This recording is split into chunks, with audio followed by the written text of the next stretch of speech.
नमस्कार, news times के इस बुलेटिन में आपका स्वागत है। मैं हूं स्मिता और आइए एक नजर डालते हैं आज के मुख्य समाचारों पर।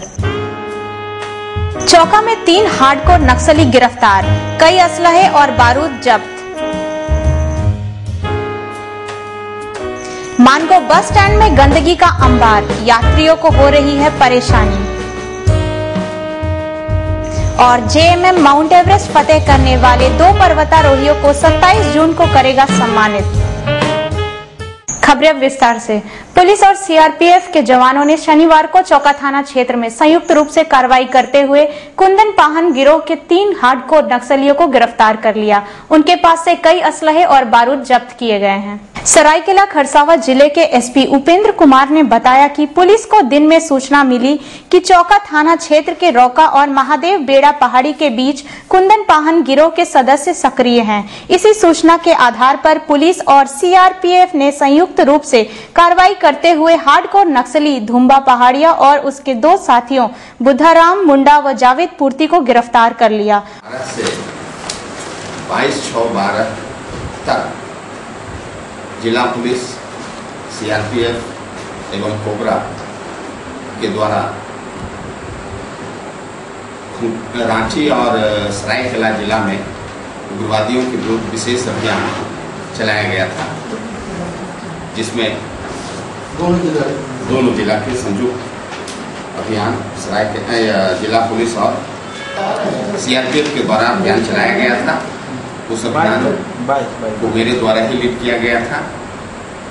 उसी अभियान के दौरान कुछ सूचनाएं ग्रामीणों के द्वारा एवं अन्य लोगों के द्वारा प्राप्त हुई कि केपी कुंदन पाहन के दस्ता के कुछ हार्डकोर माओवादी अन्य जगह स्थान पर छुपे हुए हैं। उनके पास दस्ता के कुछ उग्रवादी ऑपरेशन समाप्ति के पश्चात आज 23/6/12 को करीब 10 बजे दिन में जो सूचना हम लोगों को प्राप्त हुई थी, उसी के सत्यापन के क्रम में छापामारी की गई।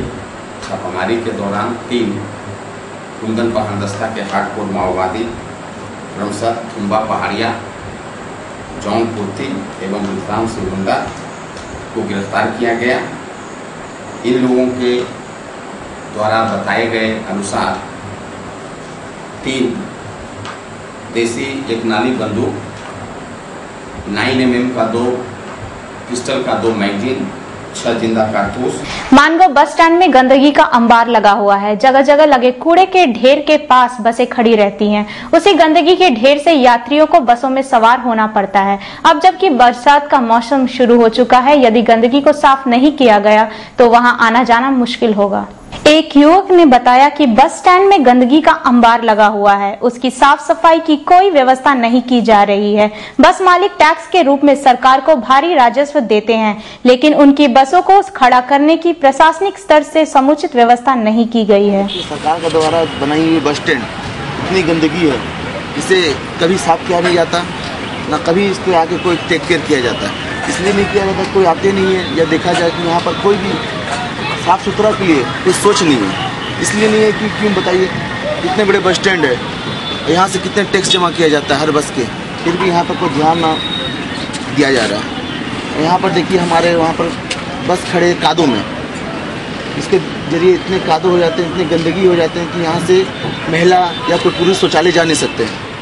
वो जाने में वहाँ कतराते हैं क्योंकि चल नहीं पाएंगे, ऐसे ही वहाँ कादो जमा है।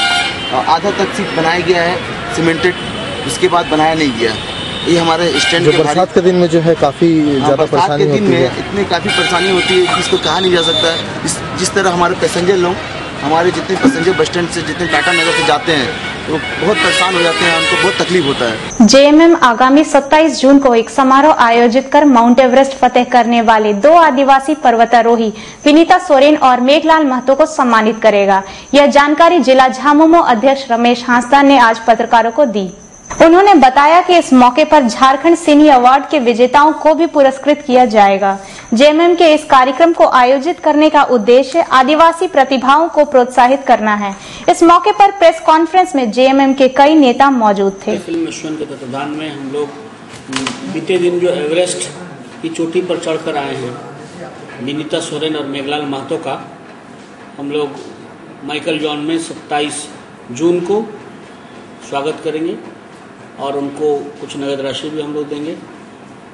और साथ ही साथ झारखंड सिने अवार्ड 2012 जो रीगल में रंगारंग कार्यक्रम हुआ था, उसका DVD का हम लोग का विमोचन होगा। साथ ही साथ बड़े स्क्रीन में उस झारखंड सिने अवार्ड को पुनः एक बार हम लोग देखेंगे वहाँ। और हम लोग का सोच ये है कि इस फिल्म का कि हम लोग यहाँ की जितनी प्रतिभाएं हैं फिल्म मिशन के माध्यम से कलाकारों को हम लोग प्रोत्साहित कर रहे हैं, साथ साथ वैसे लोगों को भी हम लोग आगे लाने का काम कर रहे हैं समाज के सामने में। जो यहाँ की प्रतिभा है, यहाँ का भूमिपुत्र है, उसको भी सम्मानित करके किसी तरह करके हम लोग उसको एक प्लेटफॉर्म दे करके दुनिया के सामने लाने का हम लोग प्रयास करें। सरायकेला खरसावां जिले के डोबो गांव में अवस्थित स्वर्गीय भीखा सिंह आश्रम की भूमि पर कुछ भू माफियाओं की नजर लगी है, जिसे लेकर ग्रामीणों में रोष पनप रहा है। एक ग्रामीण ने बताया कि आश्रम की जमीन को कुछ भू माफिया हड़पना चाहते हैं। उसने रकबा का नंबर बताते हुए कहा कि आश्रम की जमीन के कुछ हिस्से को पहले ही सरकारी घोषित किया जा चुका है। जबरदस्ती भूमि माफियाओं द्वारा मतलब कि हमारे जमीन को टुकड़े टुकड़े में बांट करके हड़प लेना चाहते हैं। कौन लोग हैं जो हड़पने की बात कर रहे हैं? भूमि माफियाओं द्वारा कुछ गांव के लोग भी हैं इसमें। कितना जमीन आपका हड़पा गया अभी तक? करीब करीब 200 खाता का जिसका नाम से निकला है, सर्वांग सुंदरी के नाम से, वो टोटल जमीन पर विवाद चल रहा है 183 नंबर। और जितना सरकारी जमीन भी है वो भी हमारी ही जमीन है, पुश्तैनी जमीन है। 64 में सरकारी बन गया है। कितना जमीन है आपका लगभग? 200 एकड़। अब एक आवश्यक सूचना, न्यूज टाइम्स में न्यूज रीडर की आवश्यकता है। 21 से 30 साल की युवतियां आवेदन कर सकती हैं। इसके लिए हिंदी का धारा प्रवाह और शुद्ध उच्चारण जरूरी है। इच्छुक उम्मीदवार न्यूज टाइम्स के कार्यालय में फोटो सहित बायोडेटा दे सकते हैं।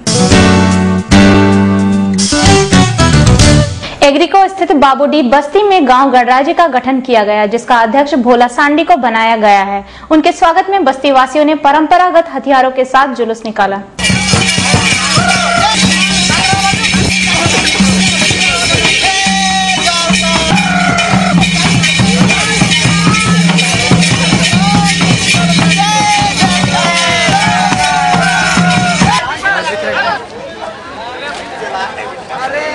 हिलते ही है, किसी का भी कान में अचानक। भोला सांडी ने कहा कि गांव गणराज्य व्यवस्था के तहत ग्रामीणों को उनका हक और अधिकार मिलना चाहिए। पास में टाटा ब्लू स्कोप कंपनी है, लेकिन उसकी ओर से बस्ती वासियों को किसी प्रकार की सुविधा उपलब्ध नहीं कराई जा रही है। हम जो आदिवासी समाज का गठन कर रहे हैं, इसके हमारे मुख्य अध्यक्ष के रूप में मिस्टर भोला राम सुंडी और उपाध्यक्ष के रूप में हमारे मुख्य अतिथि मिस्टर दामू, जो हम आज हमारे मुख्य अतिथि मिस्टर भोला सुंडी हमारे इस बोर्ड का उद्घाटन करेंगे।